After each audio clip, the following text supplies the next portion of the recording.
E saiu o chaveamento do Masters 1000 de Montreal, no Canadá, meus amigos. O próximo torneio que João Fonseca vai disputar. Eu acabei de ver o sorteio aqui do chaveamento, que é um sorteio normalmente meio marotozinho assim, não é aquela coisa mais transparente do mundo, mas nós já temos uma noção de quais serão os próximos adversários de João Fonseca, isso obviamente se ele for vencendo os próximos confrontos. Antes de tudo, como sempre, queria pedir para você se inscrever no nosso canal, deixar um like, deixe um comentário dizendo aquilo que você achou do chaveamento aí de João Fonseca, dos seus possíveis próximos adversários e hypa esse vídeo se você estiver assistindo através de um celular, através de um tablet, você ajuda bastante o nosso canal. Vamos nos unir aí para que a gente possa chegar, quem sabe, em 4 mil inscritos nos próximos dias. Bom, aqui a gente já consegue ver o chaveamento. É importante lembrar que esse torneio tem algumas ausências muito sentidas. O Djokovic e o Sinner acabaram surpreendendo todo mundo, anunciando que não iriam participar. Inclusive o Djokovic já acabou anunciando, inclusive, que vai jogar o Masters 1000 de Cincinnati. Acredito que ele não vai jogar o de Montreal por conta, né, de ser um torneio que acontece praticamente em cima um do outro. Um acaba na quarta-feira, o outro já inicia-se na quinta. Mas o fato é que isso abriu algumas possibilidades e eu imagino que todos esses tenistas que estão aqui nessa chave principal devem estar extremamente motivados, porque alguns dos grandes vilões aí do circuito já confirmaram que estão ausentes, além, obviamente, do Alcaraz, que nós já temos algumas imagens dele treinando e tudo mais, e falam que ele deve voltar no Masters 1000 de Cincinnati. O que nós podemos ver aqui é que João Fonseca está no segundo quadrante, e na companhia dele aqui nesse segundo quadrante tem o Perricard, tem o Medvedev, tem o Hurkacz, tem o Jack Draper, tem o Mensik, Casper Ruud e o Ben Shelton. Esses são alguns, acredito que, dos principais nomes que tem no quadrante ao redor do João. Aqui no quadrante anterior temos o Zverev também, que é o grande favorito do torneio, e o Taylor Fritz, que é um dos cabeças de chave melhores ranqueados aí do torneio também. Eu diria para vocês que não foi um sorteio dos piores, mas também está longe de ser um sorteio completamente favorável.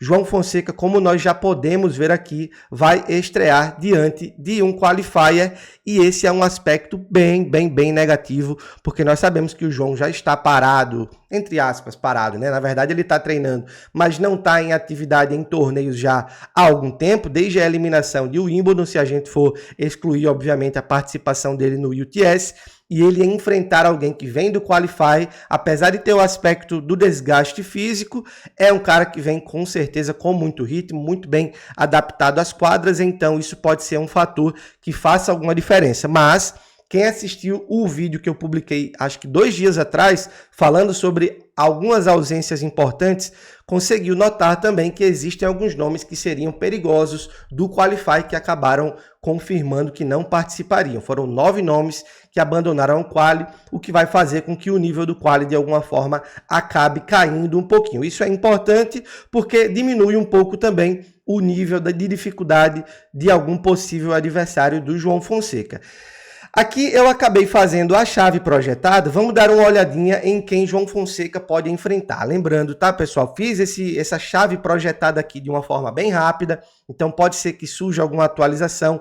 Eu irei trazer aqui no canal um vídeo depois detalhando os possíveis adversários do João, falando sobre característica, falando sobre confrontos diretos. Então vamos dar uma olhadinha. Primeiro round, João Fonseca tem bye, por ser um cabeça de chave, como eu já expliquei. No round 2, João Fonseca vai enfrentar um adversário vindo do quali, como eu já falei. No round 3, João Fonseca vai enfrentar ou Fran Cerúndolo, ou Casper Ruud, ou Medvedev. E aqui, obviamente, em aspectos de ranking, é claro que o João tem que ficar mais de olho no Cerúndolo e no Ruud, se ele vencer o round 2. É sempre importante a gente frisar isso.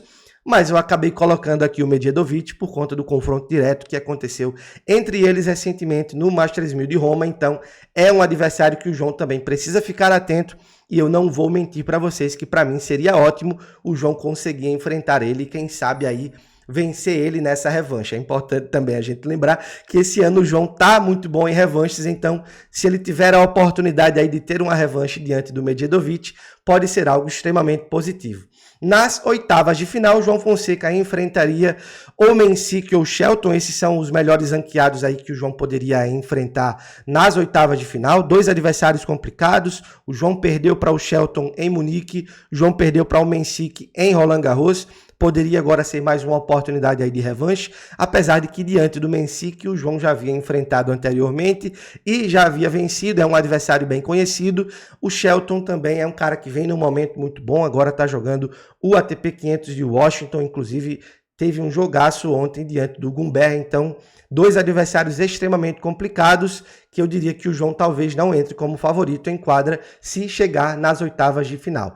Lembrem do que eu estou falando, se chegar, porque sempre tem os críticos que acham que eu estou falando que o João já ganhou, e não é isso. Nas quartas de final, o João Fonseca poderia enfrentar Medvedev, que é o grande favorito desse quadrante, digamos assim, mas também eu acabei colocando a observação do Jack Draper, que é um cara que está sofrendo muito com lesões, está sofrendo muito com aspectos físicos, mas ainda assim é um jogador extremamente perigoso, tem uma técnica que, na minha opinião, permitiria ele brigar ali pelo menos acima do Zverev, isso sem sombra de dúvidas. Não sei se ele teria condições de se meter em condições ideais no meio do Sinner e do Alcaraz, mas eu acho que ele seria o top 3 do mundo se ele fosse um cara que tivesse um físico um pouco mais privilegiado. Então, quartas de final duríssimas para João Fonseca, mas se a gente for dar uma observada, poderia ser muito pior. Estamos falando aqui de quartas de final de um Masters 1000 e é um jogo que, apesar do João, obviamente, não ser favorito, ainda assim tem condições de ganhar, pelo que nós já conhecemos do jogo do João.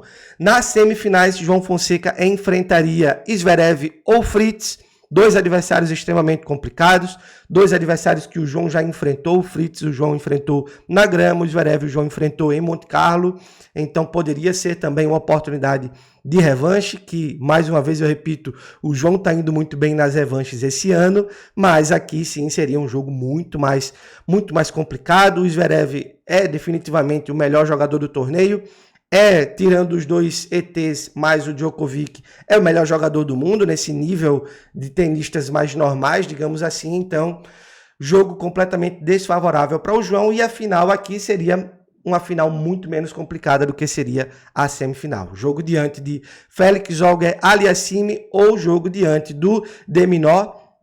Então, se o João conseguisse eventualmente chegar a semis e vencer a semis, acredito que o João chegaria com muito mais confiança para disputar essa final, porque os melhores jogadores que estão do quadrante do outro lado, que o João só poderia enfrentar na final, são jogadores que têm um nível, digamos que um pouquinho menor, apesar de que não dá para a gente menosprezar nem o de Minaur, nem o Felix Auger-Aliassime.